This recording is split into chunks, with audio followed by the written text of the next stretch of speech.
Sagmeister is a contemporary graphic designer and typographer who is known for his work in disorienting images and self-defining phrases.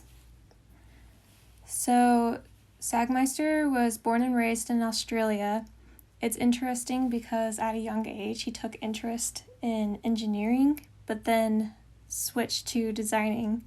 And I find that interesting because of the fact that his work doesn't really resemble the way an engineer would construct a design. It's way more loose and grungy.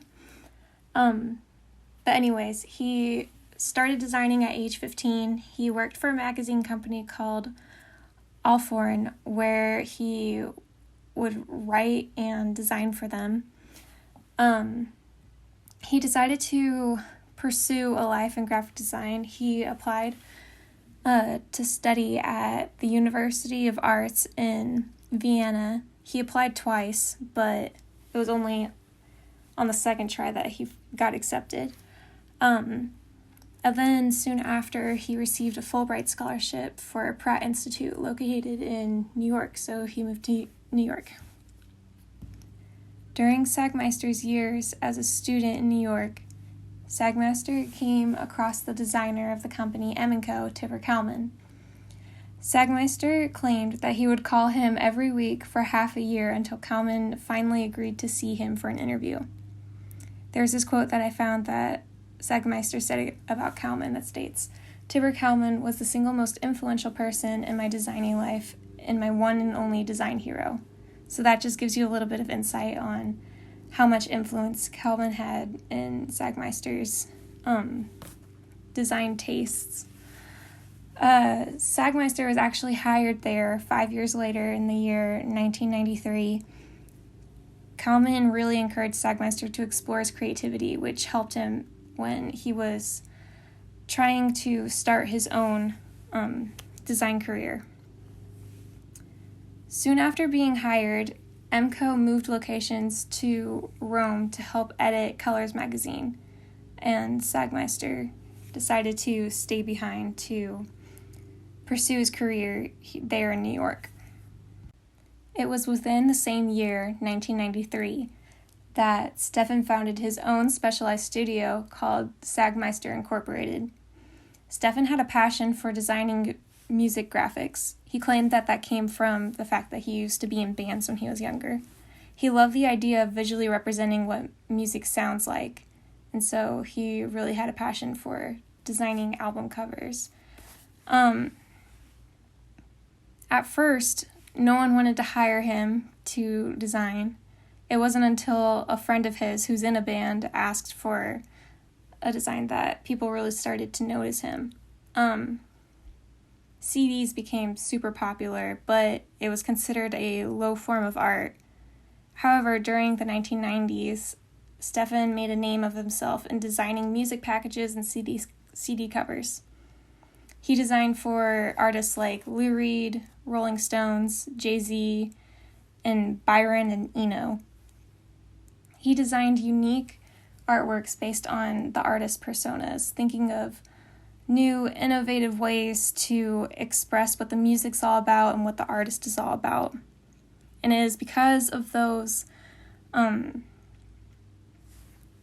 innovative design methods that led him to get 4 Grammy nominations and 2 Grammy Awards, which is crazy and super impressive.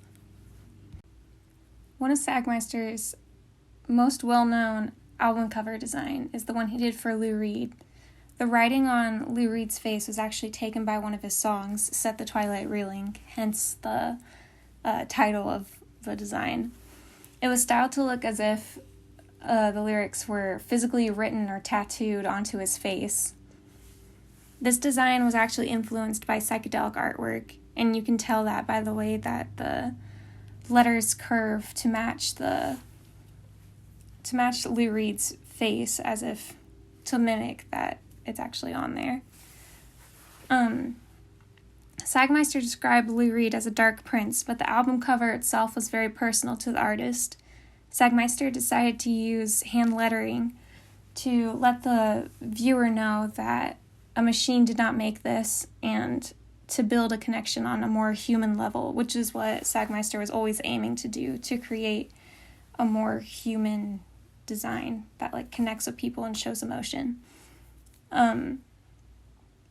Reed's tormented lyrics matched perfectly with the handwritten style, and it became very popular for people. This is another famous piece that Stefan did in the year 1999. It was called the AIGA Detroit. It was actually a poster that was meant to advertise a lecture sponsored by the Cranberry Academy and the Detroit branch of AIGA. You can see that there's lettering all over his body. Instead of doing this digitally and drawing it on top of the picture, he decided to have his assistant carve the letters into his body with a knife, which just makes me cringe. You can see in the bottom left or bottom right-hand corner, Sagmeister's hand is clutching a box of Band-Aids, which just shows his little sense of humor. That's actually similar to Common's, like, referring back to the fact that, like, Common really inspired Sagmeister. The work itself contains elements of sensation and sexuality. Sagmeister became disappointed in the world of commercialism, so he decided to only choose projects that he himself was interested in and passionate about, such as this one. In the photo, we can see this phrase that says, "Style equals fart." This is a little slogan of Sagmeister's. It's a phrase that's meant to remind everyone that design is meant to be more than just about trendy styles that are supposed to sell. It's supposed to mean something, and it's supposed to bring emotion to people, and I think he definitely captured that in this piece of work. It was in 2012 that Sagmeister decided to rename his company to Sagmeister and Walsh. Walsh meaning Jessica Walsh, one of his designers who worked for him. He hired her in 2010, but then after working 2 years, he decided to make her his partner. And apparently she was only 25 years old at the time, which is such an amazing accomplishment. He felt that the two of them understood each other and worked well together with both of their creative minds. It wasn't until last year that Jessica Walsh decided to leave the company to start her own creative agency called And Walsh, which kind of refers to Sagmeister and Walsh, which I thought was funny. She claims that they'll still be working together on projects, so we aren't supposed to be concerned. A little tip, all of her projects are on Behance if you want to follow her and get more insight on what her and Sagmeister do. So these images represent just a few of the many projects that Sagmeister and Walsh have worked on in the past. Their company mainly focuses on creating large advertising campaigns, branding, identity, exhibitions, and publications. They are currently working on an exhibition that's centered around the idea of beauty and what makes something beautiful. And it's really interesting. That's what the image of the 3D rendered bee right there is for. That's their logo. If you want to learn more about Sagmeister, he actually wrote a book. It's called Sagmeister Made You Look, and it just talks about his design process and like who he is and just like his story on life. And then he also directed and starred in a movie called The Happy Film. And this movie was supposed to be a design experiment where Sagmeister was trying to discover how he can make himself happier, which would ultimately make him a better designer in the process.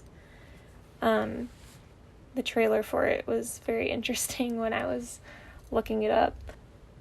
I mean, that's all I have on Stefan Sagmeister. I just want you guys to remember that he was the kind of designer who was given a topic and tried looking at it from a completely new angle and tried finding purpose and emotion in his work and bringing human connection back into design. So I hope you enjoyed him as much as I did. He's a very interesting guy with an incredible story.